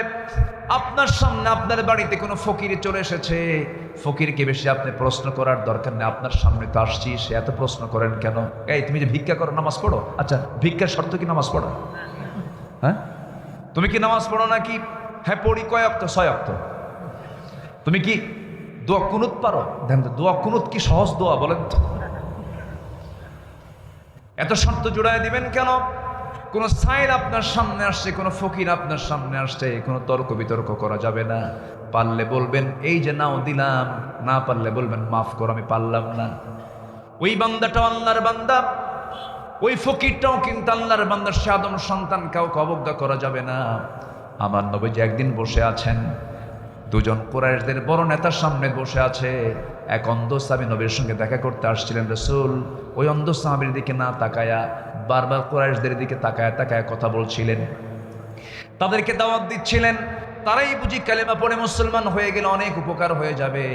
আল্লাহর পক্ষ থেকে আয়াত নাজিল হলো, আবাসা ওয়া তাওয়াল্লা أن جاءه الأعمى وما يدريك لعله يزكى ওই অন্ধ লোকটা আপনার সামনে চলে এলো।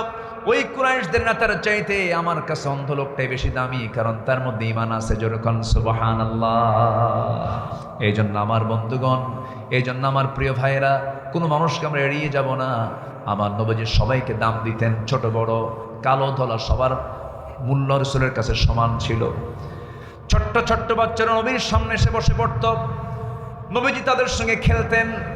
আবার স্ত্রীদের মাঝে যখন যেতেন স্বামী হয়ে যেতেন, বাচ্চাদের মাঝে যখন যেতেন বাবা হয়ে যেতেন। আবার যখন তিনি সাহাবীদের মাঝে যেতেন তখন তিনি বন্ধু হয়ে যেতেন। যুদ্ধের সময় যেতেন তিনি যোদ্ধা হয়ে যেতেন। বিচারপতির চেয়ারে বসতেন, বিচারপতি হয়ে যেতেন। নামাজের মুসল্লায় দাঁড়াতেন, নামাজের ইমাম হয়ে যেতেন। জোরে কোন সুবহানাল্লাহ। কি ছিলেন না তিনি! আমার নবীজি একদিন এরকম বয়ান করছিলেন, হঠাৎ করে এক যুবক বসার জায়গা পায় না, বসার কোনো স্পেস পাচ্ছে না। রাসূল আলোচনা বন্ধ করে বলছেন, যুবক বসার জায়গা পাচ্ছ না কেন? আমার নবীজি নিজের গায়ের চাদরটা তার দিকে নিক্ষেপ করে বললেন, এই যে চাদর দিলাম, চাদরটার উপরে তুমি বসো। যেরকম সুবহানাল্লাহ। বিশ্ব নেতা তিনি, তার কাছ থেকে বহু শিক্ষা আছে আমাদের জন্য। সবাইকে তিনি সমান চোখে দেখতেন। স্ত্রীদের মাঝে তিনি সমতা রক্ষা করেছেন। আমার নবীজি এক স্ত্রীর স্বামী না একাধিক স্ত্রীর স্বামী? একাধিক স্ত্রী কি সহজ না? এক স্ত্রী সহজ। এক স্ত্রী সহজ, একাধিক স্ত্রী লালন পালন চরম কঠিন ব্যাপার। আমাদের গ্রামে একটা প্রবাদ আছে, কাউকে যদি বিপদে ফেলে দিতে চাও, চেয়ারম্যানে দাঁড়ায়া দাও, বিয়ে 2 খান করাইয়া দাও, আর ভাঙ্গা একখান গাড়ি কিনে দাও। কি ঠিক কিনা? খান বলে কিনা, বলে কিনা? যদিও মুরব্বীরা কথাগুলো বলেছেন, কিছু যুক্তি থেকে যায়। আমার নবীজি সহজটা করেছেন না কঠিনটা করেছেন? কঠিনটা করেছেন, কারণ কঠিনের মধ্যেই তো সহজ থেকে যায়, সহজের মধ্যে তো কঠিন থাকেন। আল্লাহ পাক তাকে দিয়ে সব আদর্শগুলো শিখিয়ে দিয়েছেন। আমার নবীজির সামনে 4 স্ত্রী আস্তে করে নবীর সামনে সে বসে বলছেন, হুজুর একটা প্রশ্ন করব। কি প্রশ্ন? কয়জন করবা? 4 জনের প্রশ্ন। কি প্রশ্ন? হুজুর আপনি সত্যি করে বলুন তো, আমাদের 4 জনের মধ্যে গন্ডগোল লেগেছে। আপনি 4 জনের মধ্যে 1 নাম্বার কাকে সবচেয়ে বেশি ভালোবাসেন? বলেন তো, উত্তর দেওয়া যাবে? আমার রাসূল বলছেন, যে প্রশ্ন করেছে উত্তর দিতে আমার সময় লাগবে, কালকে বলবো আমি, তোমরা এখন চলে যাও। মানে তারা টের পাচ্ছে না। সবাই বলছে আমাকে বেশি ভালোবাসে, আমাকে বেশি ভালোবাসে। কেউ বলতে পারছে না আমাকে কম ভালোবাসে, সব বলছে আমাকে বেশি ভালোবাসে। রাসূল 4 জনকে পাঠায়া দিলেন। সন্ধ্যা হয়ে গেল, রাত হয়ে গেল, অন্ধকার যখন হয়ে গেছে, আমার নবীর স্ত্রীদের ঘরগুলো ছিল ছোট ছোট। আম্মা জান আয়েশা বলেন, শুধু আমি আয়েশা, আমার ঘরে একটা কাঠের দরজা ছিল, আর বাকি সব ঘরের সামনে সালার চট ছিল। নবীর ছোট্ট ছোট্ট ঘর ছিল। অথচ রাসূল মাঝে মাঝে আল্লাহকে বলতেন, আল্লাহ। সাহাবা একরামকে বলতেন, ও সাহাবীরা, আমি যদি আল্লাহর কাছে বলতাম উহুদ পাহাড় আমার জন্য সোনা বানায় দাও, আল্লাহ পাক আমার জন্য উহুদ পাহাড়টা সোনা বানায় দিতেন। শুধু এই শব্দটুকু চয়ন করেছেন। আজকে বিজ্ঞান গবেষণা করে যতটুকু আমি শুনতে পারলাম, কেউ কেউ বলছেন গোটা উহুদ পাহাড়ের নিচে টোটাল সোনা। আল্লাহু আকবার বলেন। যদি, শুধু রাসূল কি বলেছেন? যদি আল্লাহ পাক তা সোনা বানায় দিয়েছেন।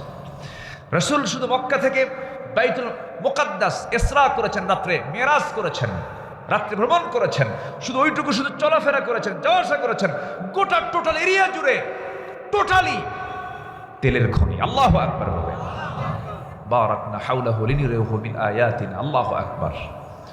আমার নবীজি, রাত হয়ে গেছে, আম্মা জান আয়েশার ঘরে গিয়ে বললেন, আয়েশা আমি তোমাকে দারুণ ভালোবাসি, এই যে 2টা খেজুর তোমাকে দিয়ে গেলাম, এবং আমি তোমাকে দারুণ ভালোবাসি, এই কথা যেন কেউ না জানে। এরকম সেম কথা দ্বিতীয় স্ত্রী ঘরে গিয়েও একই কথা বললেন। 2টা খেজুর দিলেন, আবার একই কথা বললেন। 4 স্ত্রী ঘরে 2টা করে মোট 8টা খেজুর দিয়ে একই কথা বলে আসলেন, শোনো এই কথা যেন কেউ না জানে। পরের দিন সকালবেলা 4 স্ত্রী একসঙ্গে গিয়ে রাসূলের সামনে বলছেন, হুজুর আজকে আপনি জানাতে চেয়েছেন আপনি কাকে সবচেয়ে বেশি ভালোবাসেন। আমার নবীজি অত্যন্ত বিচক্ষণতার সাথে বললেন, আমি তাকেই সবচেয়ে বেশি ভালোবাসি যাকে লুকায় লুকায় গত রাত্রে 2টা খেজুর দিয়ে আসছি। যা যেরকম সুবহানাল্লাহ। এটার নাম হচ্ছে হিকমত। এটার নাম কি বলেন? হিকমা। ওয়ালাকাদ আতাইনা লুকমানাল হিকমাতা। আমি লোকমানকে হিকমত দিয়েছি, তাকে নবুয়ত দেই নাই, কিন্তু কি দিয়েছি? হিকমত দিয়েছি। হিকমত থাকলে সব কিছু করা যায়। এই হিকমত এটা কার দান? কার দান? আল্লাহর দান। আল্লাহ দেন সবাইকে। আল্লাহ ইউতিল হিকমাতা মান ইয়াশা, আল্লাহ পাক যাকে চান তাকে হিকমত দেন। আল্লাহু আকবার বলেন। একই কথা একজন বললে মিষ্টি লাগে, আবার একই কথা একজন বললে ক্যাসাল লাগে, ঠিক কিনা বলেন? ক্যাসাল লাগে। কষ্ট পাচ্ছেন মনে হয় আপনারা? আমার নবীজি সবার সঙ্গে মিশে যেতেন, খুব কাছে টেনে নিতেন। সাহাবায়ে কেরাম মাঝে মাঝে সাইয়েদনা আবু বকর বলতেন, ইয়া রাসূলুল্লাহ, আপনাকে দেখলে আমার ক্ষুধা বন্ধ হয়ে যায়, ক্ষুধা থাকে না আমার ভিতরে। আমার নবীজি এত মিষ্ট হাসির মানুষ ছিলেন, সবার সঙ্গে ফ্রিলি কথা বলতেন। এরকম একদিন ওয়াজ চলছিল, একজন সাহাবীর সামনে থেকে দাঁড়ায় বলছেন, হুজুর আমি একটা ওয়াজ করতে চাই। কি ওয়াজ করবে বলো? সামনে দাঁড়ায় বলে, হুজুর আমার কি ওয়াজ? এরকম ওয়াজ নাকি? জাহেলি যুগে একটা মূর্তির আমি পূজা করতাম, একটা দেবতাকে খুব মহব্বত করতাম, কাছে টানতাম, বুকে নিতাম, ঘাড়ে নিতাম, কোথাও গেলে খুব সর্বোচ্চ সম্মানটুকু দিয়ে তাকে সাথে নিয়ে চলে যেতাম, সৌভাগ্যের প্রতীক মনে করতাম। কিন্তু হঠাৎ করে একদিন হলো কি দূরে যাব, হঠাৎ করে প্রকৃতির চাপ আসলো, পেশাবের চাপ আসলো। আমি রাখবো কোথায় আমার দেবতা? উঁচু একটা জায়গায় রেখে দিলাম, টিলার উপরে রেখে দিলাম, আড়ালে চলে গেলাম। শৌচকার্য সম্পূর্ণ করে এসে দেখি আমার সেই দেবতার আপাদমস্তক মাথা থেকে পা পর্যন্ত ভিজা পানি। ভাবলাম রহমতের পানি। জিহবাদে একটা চাটন মারলাম, দেখি আমতা আমতা গন্ধ। সামনের দিকে তাকায় দেখি কুত্তা লেজ গুটাইয়া যায়। ভাবলাম তো কুত্তাই কাম সারছে। আমার নবীজি মুস্কি মুস্কি আসলেন। রাসূল বললেন, ও সাহাবী, এর পরে কি করলা বলো? আমার নবীজি আবার ডিপলি শুনতেছেন, হুজুর এমন রাগ উঠলো, সারা জীবন তোর পূজা করলাম, তোর এত সম্মান করলাম, তুই তোর নিজের অস্তিত্ব রক্ষা করতে পারিস না।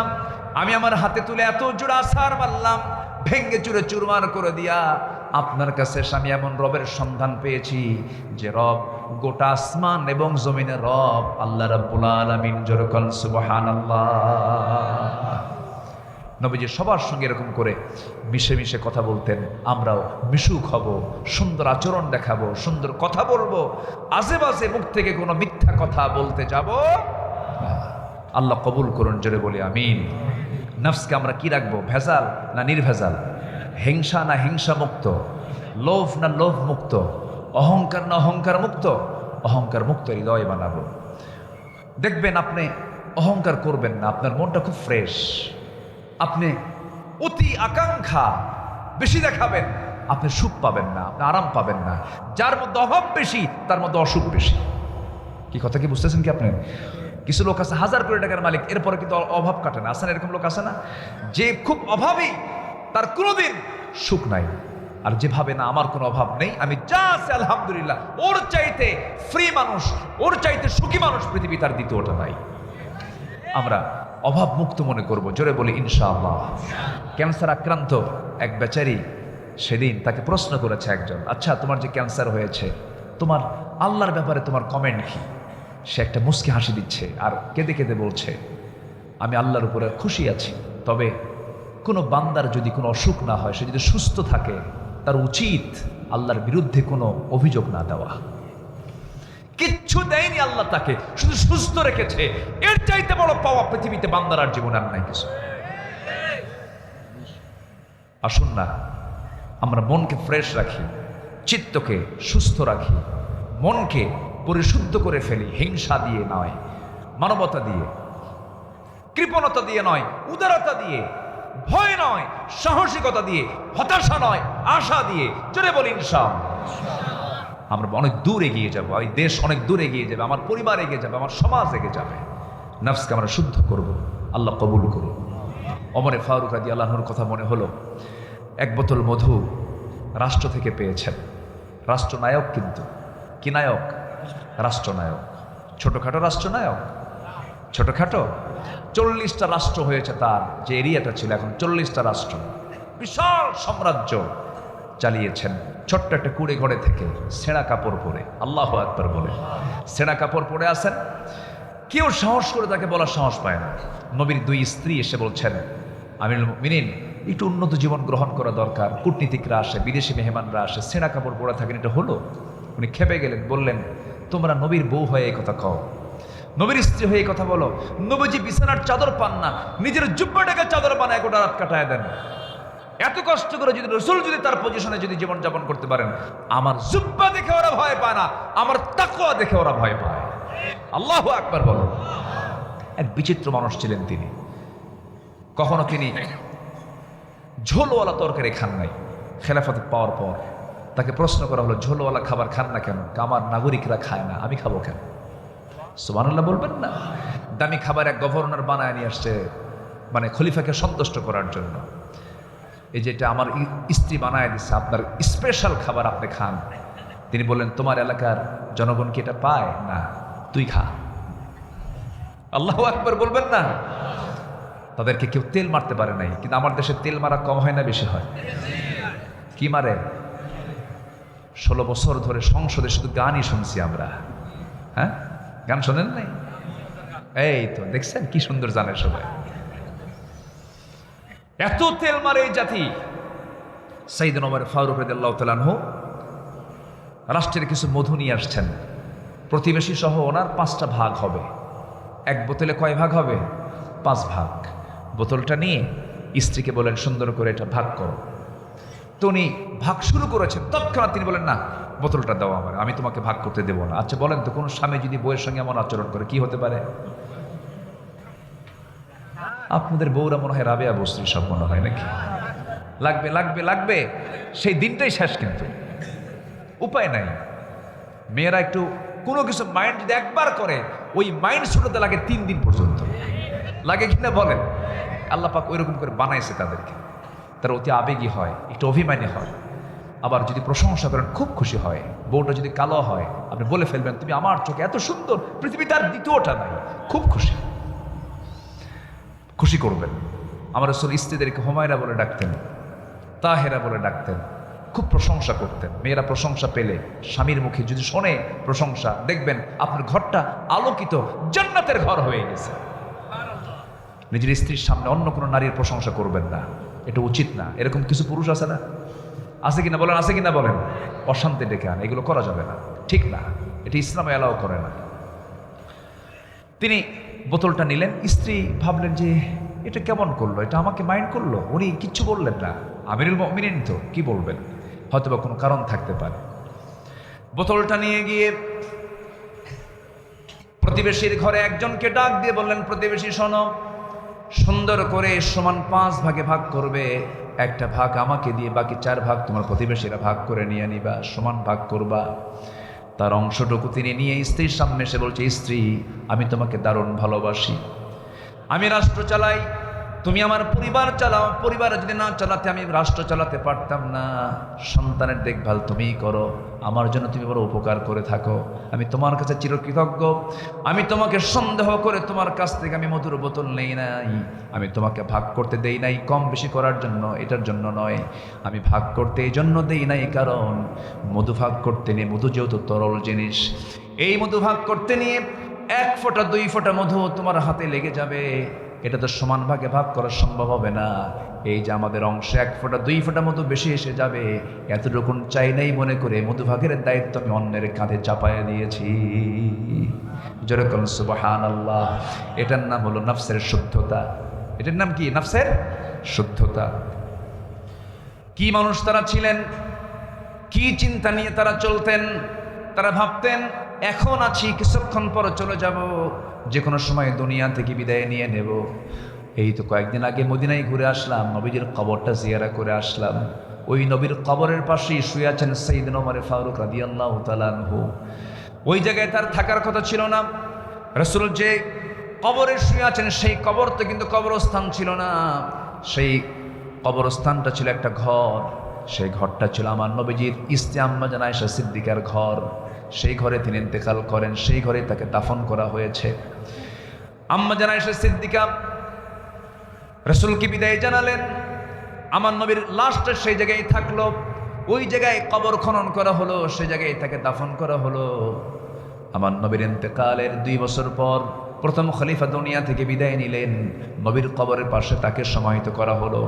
আর কিছু জায়গা থেকে গেল, আম্মা জান আয়েশা সিদ্দিকার মনের বড় শখ ছিল, আমি নবীর পাশে ঘুমাবো, আমি নবীর পাশে শুয়ে থাকবো, কারণ ঘরটা কার?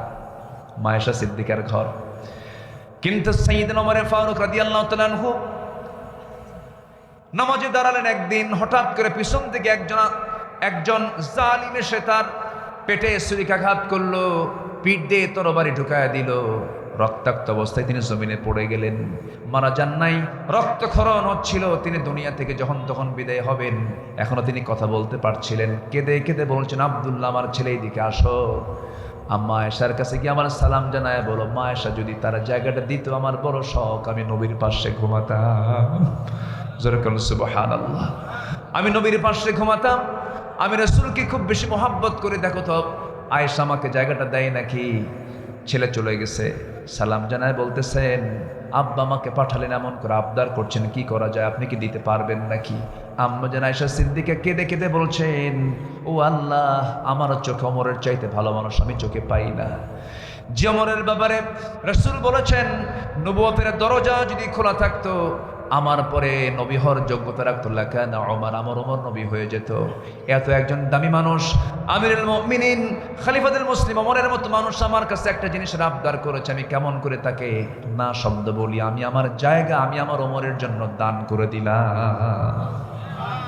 নবীর কবরের সাথে, নবীর সাথে কয়জন শুয়ে আছেন বলেন? কয়জন কয়জন কয়জন?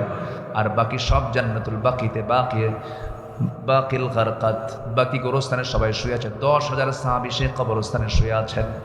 আমার নবীজি দুজন সাহাবীকে নিয়ে শুয়ে আছেন। একজন হচ্ছেন সাইয়েদনা আবু বকর, সাইয়েদনা ওমর ফারুক রাদিয়াল্লাহু তাআলা আনহু।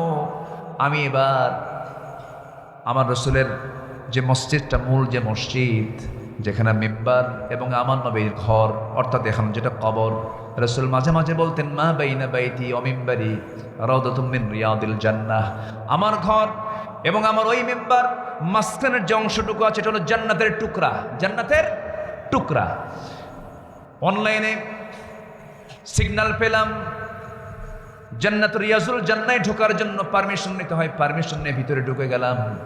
ভিতরে ঢুকি, পিছনে বসে আছে, সময় তো বেশিক্ষণ পাওয়া যায় না, 10 মিনিট পার হলেই টান মেরে বের করে দেয়। ভিতরে ঢুকেই দেখি আমার দেশের কিছু ভাই সেখানে চাকরি করে, প্রবাসী ভাই, বাঙালি ভাই, বাংলাদেশের মানুষ, ইন্ডিয়ার কিছু দেখলাম, কলকাতার কিছু দেখলাম। আমাকে দেখে চিনে ফেলছে, সালাম দিবেন, হুজুর জিয়ারা করতে আসছেন? হ্যাঁ। থাকতে দিবে না বেশিক্ষণ? বললাম থাকবো বেশিক্ষণ, কি করা যায়? তো বলতে, হুজুর দেখি কি করা যায়। তোর আমাকে চিনে, এই চেনাটাকে কাজে লাগায়া ওখানকার যে প্রশাসনিক কর্মকর্তা তাকে মোটিভেট করছে, এমন পাম দিছে, বুঝলেন? পাম দেয়া বুঝলেন তো? এমন বলছে আমার ব্যাপারে, আমি যা না তার সে উল্টা করছে। মানে এমন ভাবে বলছে, ওই প্রশাসনিক কর্মকর্তা সে নিজে চলে এসে আমার হাতটা ধরে একদম প্রথম কাতারে বসায় দিয়েছে। আমার নবীর ঘর অর্থাৎ কবরের দেওয়াল ঘেঁষে ফার্স্ট প্রথম কাতারের কোনায় বসায় দিয়ে আমাকে একটা ইনটেক জমজমের বোতল আমাকে দিয়ে, আর কিছু খেজুর দিয়ে, আর কিছু আতর দিয়ে আমাকে উনি ওয়েলকাম জানালেন। মানে খুব আমাকে সম্মান করলেন। তখন আমি ওদেরকে বললাম, তোরা তো ভালোই পারিস দেখি। আলহামদুলিল্লাহ। বসে আমি ডান দিকে একবার তাকাই, ডান দিকে তাকায় দেখি নবীর মিম্বার, যে মিম্বারে দাঁড়িয়ে রাসূল খুতবা দিতেন। আর বাম দিকে তাকায় দেখি একটু ফাঁকা, রাসূল সেখানে শুয়ে আছেন। একদম নবীজির এত ঘন চলাফেরা হয়েছে, এত হেঁটেছেন ওই দিক দিয়ে। মিম্বার ঘর, মিম্বার ঘর, ফজর, জোহর, আসর, মাগরিব, এশা, কতবার তিনি হেঁটেছেন, চলেছেন। আমি আমার ভাবনার জগতে চলে গেলাম। পাশে রাসূল শোয়া, রাসূলকে সালাম দিচ্ছে, আসসালাম, আসসালাতু আসসালামু আলাইকা ইয়া রাসূলুল্লাহ। আমার নবীজি নিজে বলেছেন যে আমাকে স্বপ্নে দেখে, সে সত্যি আমাকে স্বপ্নে দেখে। আমরা স্বপ্নেতে বহু কিছু দেখি ভাই, রাসূলকে স্বপ্নে দেখা কি অসম্ভব না সম্ভব? বলেন তো, অসম্ভব না সম্ভব? সম্ভব। বেশি করে দরুদ পড়বো, জোরে বলি ইনশাআল্লাহ। বুকে হাত দিয়ে বলবো, আব্দুল্লাহ, আব্দুর রহমান, আব্দুর রহিম, সত্যি করে বলো তো, তোমার জীবনের চাইতে তুমি রাসূলকে কি বেশি ভালোবাসতে পেরেছ? বারবার জিজ্ঞাসা করবেন, দিনে কয়েকবার বলবেন, তুমি কি ভালোবাসতে পেরেছো? তোমার জীবনের চাইতে রাসূলকে বেশি মহব্বত করতে পেরেছো তো? বারবার বলবেন। আপনার মন যখন আপনি বলবে, হ্যাঁ আমার জীবনের চাইতে আমি রাসূলকে বেশি ভালোবাসি, আল্লাহর কসম ওই বান্দা জান্নাতি। সুবহানাল্লাহ বলেন। আমরা কি চিন্তা করি, কি চিন্তা লালন করি, আর কি চিন্তা করা দরকার? আসুন না সকল মোহাব্বত 1 নম্বর উজাড় করে দেব। কার জন্য? আসতে বলবেন না, কার জন্য? নাম্বার 2 হচ্ছে মুহাম্মদ সাল্লাল্লাহু আলাইহি ওয়াসাল্লাম। আল্লাহ কবুল করুন, জোরে বলি আমিন। 5 ওয়াক্ত নামাজ কেউ ছাড়বেন না? 5 ওয়াক্ত নামাজ কে কে পড়বেন একটু হাত তুলে দেখেন দেখি। জোরে বলি ইয়া আল্লাহ ইয়া রহমান, আমাদেরকে 5 ওয়াক্ত সালাত আদায় করা তৌফিক তুমি আল্লাহ দিয়া দাও। জোরে বলি আমিন, আরো জোরে আমিন। হাত নামা। কষ্ট দিয়ে ফেললাম, কষ্ট দিয়ে ফেললাম। নামাজ পড়লে কার লাভ? আল্লাহর। আল্লাহর লাভ না, নিজের লাভ। আল্লাহ তো দিবেন আমাকে আপনাকে। আপনি নামাজ না পড়লেও যা হবে, আল্লাহ না পড়লেও তাই হবে। কিন্তু আল্লাহ পাক নারাজ হবেন। আল্লাহ পাক কি হবেন? নারাজ হবেন। নাম্বার 3 হলো সফল হওয়ার জন্য সত্যবাদী হওয়া, জিহ্বাকে নিয়ন্ত্রণ করা। যারা জিহ্বা নিয়ন্ত্রণ থাকবে তার জন্য জান্নাত নিয়ন্ত্রণ থাকবে, জান্নাত সে পেয়ে যাবে। আমার বন্ধুগণ, অনেক লম্বা লম্বা কথা ছিল, সময় তো অল্প। নাম্বার 4 হলো তাকওয়া অর্জন করা, বেঁচে থাকা, হারাম কাজ থেকে নিজেকে নিবৃত রাখা। নাম্বার 6 হলো ধৈর্যশীল হওয়া। ধৈর্য আছে যার, সফলতা আছে তার। ব্যবসায় আগে ব্যবসা দরকার না, ধৈর্য দরকার। বলেন কি দরকার? আগে বিয়েতে বিয়ে দরকার না, আগে দরকার না, ধৈর্য আগে দরকার। বেশ কয়েকদিন আগে এক মহিলা আমাকে ফোন দিয়ে বলে, হুজুর আমার স্বামী আমারে সকালেও তালাক দেয়, বিকেলেও তালাক দেয়, আমি কি আসি না নাই? কি কথা কি বুঝতেছেন? এরকম বহু আছে, এরকম আসে না, আসে না নাই, আসে না নাই। আচ্ছা, ধৈর্যহীনতা, সব শেষ হয়ে যায়, ধ্বংস হয়ে যায়।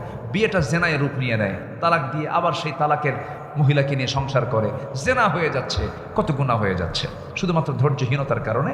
ধৈর্যশীল হলে পরে এরকম হতো না। নাম্বার 6 হলো আল্লাহ এবং রাসূলের আনুগত্য করা। জীবনের সকল জায়গায় সে ব্যক্তি সফল হয়ে যাবে। ফাকাদ ফাযা ফাওজান আযীমা। আল্লাহ রাব্বুল আলামিন 7 নাম্বার বলছেন, সৎ কাজের আদেশ দেবে, অসৎ কাজের বাধা দেবে, তোমরা সফল হয়ে যাবে। তা'মুরুনা বিল মা'রুফি ওয়া ইয়ানহাউনা আনিল মুনকার ওয়া উলাইকা হুমুল মুফলিহুন। নাম্বার 8 হলো তওবা করা। আল্লাহর কাছে শর্তহীনভাবে তওবা করব আমরা, নিঃশর্ত তওবা করব আমরা, মাফ চেয়ে নেব। আল্লাহ ভুল হয়ে গেছে, মাফ করে দাও। ভুলের মতো, মাফের মতো মাফ চাইলে ক্ষমা করে দিবেন তিনি আমাকে, যিনি তিনি কি আমার, বলেন তিনি কে? আল্লাহ। নাম্বার 9 হলো প্রকৃত মুমিন হওয়া। প্রকৃত মুমিনের জন্য 7টা গুণ দরকার। সূরা মুমিনুন প্রথম দিকের 7 থেকে 8টা আয়াত মুখস্থ করবেন, জানবেন, 7টা গুণ পেয়ে যাবেন প্রকৃত মুমিন হওয়া। ক্বাদ আফলাহাল মুমিনুন। মুমিনরাই সফল। কোন মুমিনরা? যারা নামাজ ঠিক রাখে, জিহ্বা ঠিক রাখে, যাকাত ঠিক রাখে, যৌনাঙ্গ ঠিক রাখে, ওয়াদা ঠিক রাখে, আমানত ঠিক রাখে, নামাজ ঠিক রাখে। এই 7টা কাজ করবে যারা, তারাই হলো মুমিন। আমি আল্লাহ তাদের হাতে জান্নাতুল ফিরদাউসের চাবি আমি আল্লাহ নিজে উঠায়া দেব। জোরে বলেন সুবহানাল্লাহ। আল্লাহ কবুল করুন, জোরে বলি আমিন। অনেক কথা বলে ফেলেছি, লোকজন ওঠা বসাও শুরু হয়ে গেছে, ওঠা শুরু হয়েছে। আমরা এখন দোয়ার দিকে যাই। আমরা চাইবো কার কাছে বলেন তো? শেষ করে দেই? শেষ করবো না, আলোচনা চালাবো, আরো চালাবো, আলোচনা চলুক, হুজুর মরুক। 2 ঘন্টা কেমনে চলে গেল আমি বুঝলাম না তো, কেমনে যেন চলে গেল। যাই হোক, আল্লাহ কবুল করুন। আল্লাহ আমাদের সকলের সম্পর্ক আল্লাহ পাক হাসর পর্যন্ত গড়ায় দেন। জোরে বলি আমিন। সবার বাড়িতে সন্তান আছে কিনা বলেন? স্কুলে যাওয়া আগে না নামাজ পড়া আগে? বলেন বলেন বলেন বলেন। স্কুলে যাওয়া আগে না নামাজ পড়া আগে? সব পড়া আগে না কোরআন পড়া আগে? কোরআন পড়া আগে। এগুলো মাথায় রাখবেন। পরিবার জান্নাতের টুকরা হয়ে যাবে। বাড়ি শুরু হবে কোরআন তেলাওয়াত দিয়ে। বাড়ি শুরু হবে কি দিয়ে? কোরআন তেলাওয়াত দিয়ে, ওযু দিয়ে, নামাজ দিয়ে। আল্লাহ কবুল করুন, জোরে বলি আমিন। ছেলে সন্তানগুলোকে মাদ্রাসায় দিবেন। আগে মাদ্রাসা, এখন তো অনেক সুন্দর সুন্দর পদ্ধতি চলে আসছে। মাদ্রাসায় পড়ে ডাক্তার হয়, মাদ্রাসায় পড়ে ইঞ্জিনিয়ার হয়, মাদ্রাসায় পড়ে সামরিক কর্মকর্তা হচ্ছে, বিসিএস ক্যাডার হচ্ছে। এই যে ডাকসুর যে ভিপি, এই মাদ্রাসার ছাত্র। তো এরকম করে নেতৃত্ব তৈরি করার জন্য, সব নেতৃত্ব তৈরি করার জন্য কোরআনের বিকল্প নেই। কোরআনওয়ালা বানাবো আমরা, জোরে বলি ইনশাআল্লাহ। জি, সন্তানদেরকে মাদ্রাসায় দিবেন। আমি নিজেও মাদ্রাসা গড়েছি। মাদ্রাসায় আমি কিছু নাগরিক তৈরি করার প্ল্যান নিয়েছি, নিজস্ব কিছু প্রতিষ্ঠান গড়ে তুলেছি। দোয়া করবেন আল্লাহ যেন শিক্ষার সাথে থেকে শিক্ষার সেবা দেওয়ার তৌফিক আল্লাহ পাক আমাকে যেন দান করেন। জোরে বলি আল্লাহুম্মা আমিন। যে যেখানে আছেন বসুন, আমরা এখন আল্লাহর কাছে চাবো, আল্লাহর কাছে প্রার্থনা করব।